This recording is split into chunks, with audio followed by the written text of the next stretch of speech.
They're pulling the damn stuff down. That's the thing. They're creating censorship to prevent people from actually getting the facts. It's never been more obvious and more blatant. This has been going on all along, but now it's so in your face. And this is what they won't tell you because the media shuts all that information down. A lot of people just don't want to do this. It's one of the most terrifying concepts that has ever come into their mind. This should not be done.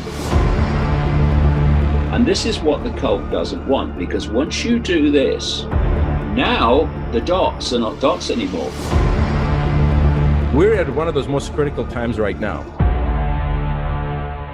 There is so much misinformation that has been fed to the American population, to the world population, and now it's time for us to realize that the divisions that have been created among us, old against young, rich against poor, Democrat against Republican, these are illusions created so that we're fighting so that we don't see the real danger. But the level of extent of how they've just jumped to this point, I think it's because they were getting desperate. When I say they, I don't know who they is. I know that there's somebody that's controlling this. And I think it's the globalists versus, the people that are interested in having sovereign rights. So it's not the tool, it's the idiot wielding the tool. That's the thing that we got to remember. So we have to, as a society, as a world society, start taking responsibility for our actions. And these things that are happening, these atrocities that are being committed in the name of safety, it's all to create more restrictions and control. And I think there's a higher, more suspect agenda than that, which comes down to population control. Those who are swayed by honeyed words to give up their freedoms, those that are not willing to fight belligerently and in a sustained manner to retain their freedoms, will soon give up their rights to that freedom. And the eternal price of freedom is constant vigilance. Those are the things that we have to remember, because at this time, especially in history, we need to have as many voices shouting the truth. And it's not your truth or my truth, it's the truth, and letting people decide for themselves. They're pulling the damn stuff down. That's the thing. They're creating censorship to prevent people from actually getting the facts. It's just misinformation and part of misinformation, and then they're censoring everything out, just blocking it and saying, nope, there's no other information. This is it. If you're not willing to take what we're feeding you, then you're a conspiracy theorist. Well, then we'll just shut you down. We'll just shut down so you can't communicate. They're still controlled by the same puppet masters. And so the information that we're getting is highly, highly filtered. It's censored. You can actually look at the news here in the United States, and then you can be in a different country and you can see what true journalism is, because they're actually reporting different things. It's never been more obvious and more blatant. This has been going on all along, but now it's so in your face that this is what you believe. This is the narrative. And if you deviate from that narrative, and that narrative's getting narrower all the time, then you're going to be silenced. In every way possible, you are going to be silenced for that. And then underpinning this all the way through your life is the media. It's basically repeating what you've been told to believe at school. And you have the government and the councils and the law enforcement, all of it, they're all coming from the same direction. Insist basically that you believe what they want you to believe, otherwise you don't get the funding. But all it is a ramping up of something that's been going on all along, quietly and subtly, more subtly.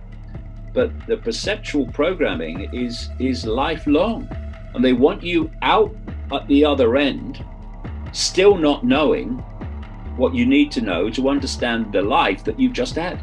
Once you disconnect 5 sense mind from an influence of expanded awareness, one of the things that happens is people fall into fear, and they fall into basically lost identity. They fragment in their consciousness because they've fragmented in their self-identity. The 5 sense mind that they self-identify with is only a fragment of their consciousness. And if you look at what's been happening, it's all systematic. When you see yourself in limited terms, then your consciousness is limited. What you're accessing of your consciousness is limited because your self-identity is limited, and one is a reflection of the other. So as you redefine your self-identity, that self-identity expansion automatically expands you into greater and greater swathes of consciousness, because one is an expression of the other. And this is what the cult doesn't want, because once you do this, now the dots are not dots anymore. The pixels are not pixels anymore. They're pictures, they're patterns. You can see how they connect. And when you can see how they connect, you see the world in a completely different way. So they've set up an education system in which you focus at least 5 days a week through the day. You're going from thing to thing to thing, but they're all that.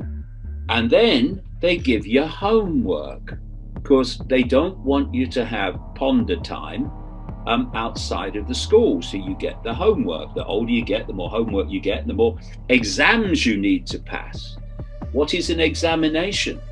It is testing the state of your programming. What do they give people in education, in university? They give them degrees, the same degrees which the secret societies are broken up into. Degrees of knowledge, degrees of programming. And so what they've now added on to that, another addition, this is why, I feel so sorry for young people today. They're the most perceptually targeted generation in human history because of all the technology. And the technology. Now, where's the ponder time? You are focused on education all day, then have your homework, and then the me time is overwhelming, looking at the screen. And what is a little screen except focus? And so they are keeping the five senses stimulated all the time for as much as they can through childhood. And then eventually it becomes just a state. You get locked into them, and thus you start through your life to perceive everything only through them.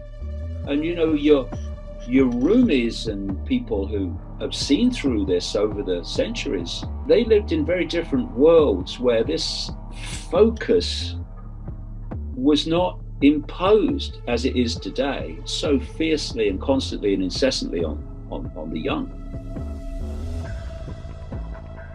When I look at how much people are distracted, nobody's talking about this. And all of the stuff with society, all of the things, the goals that we have, the little chores that we do, we're sort of running on the treadmill thinking we're actually getting somewhere, and we're not.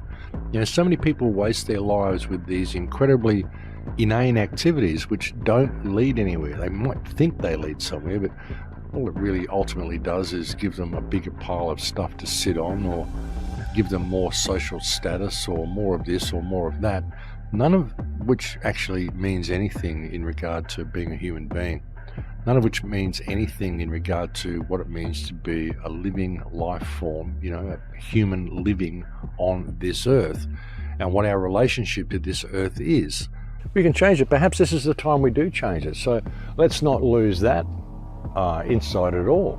Let's not be defeatist about it. I mean, I'm not defeatist about it. I'm just prepared to face it. And that's what I'm finding with a lot of people, is they're just not prepared to face it. And what they're not prepared to face is their own inner strength. Because if everybody stood in their own inner strength, we'd change the world in a day. It's really that simple. If we don't, and we just get led into this, whatever it is they're creating, well, hey, I'm prepared to bow out. How that happens, I don't know. I'll just face it without flinching, because that's what infinity is. So I have no stake in the outcome of any of this. I see it all as a huge opportunity, and these opportunities should be embraced.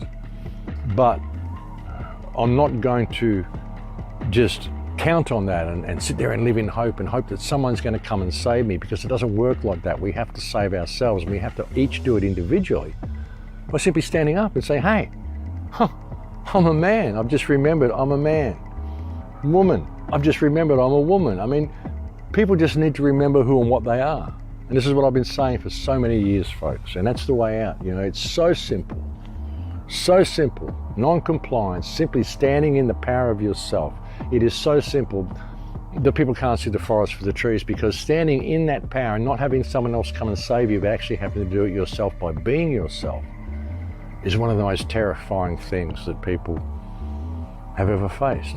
A lot of people just don't want to do this. It's one of the most terrifying concepts that has ever come into their mind, the fact that they are actually responsible for their own salvation, that they can change the direction of the world by simply participating in being human. The man who lies to himself and listens to his own lie comes to a point that he cannot distinguish the truth within him or around him, and so he loses all respect for himself and for others, and having no respect, he ceases to love.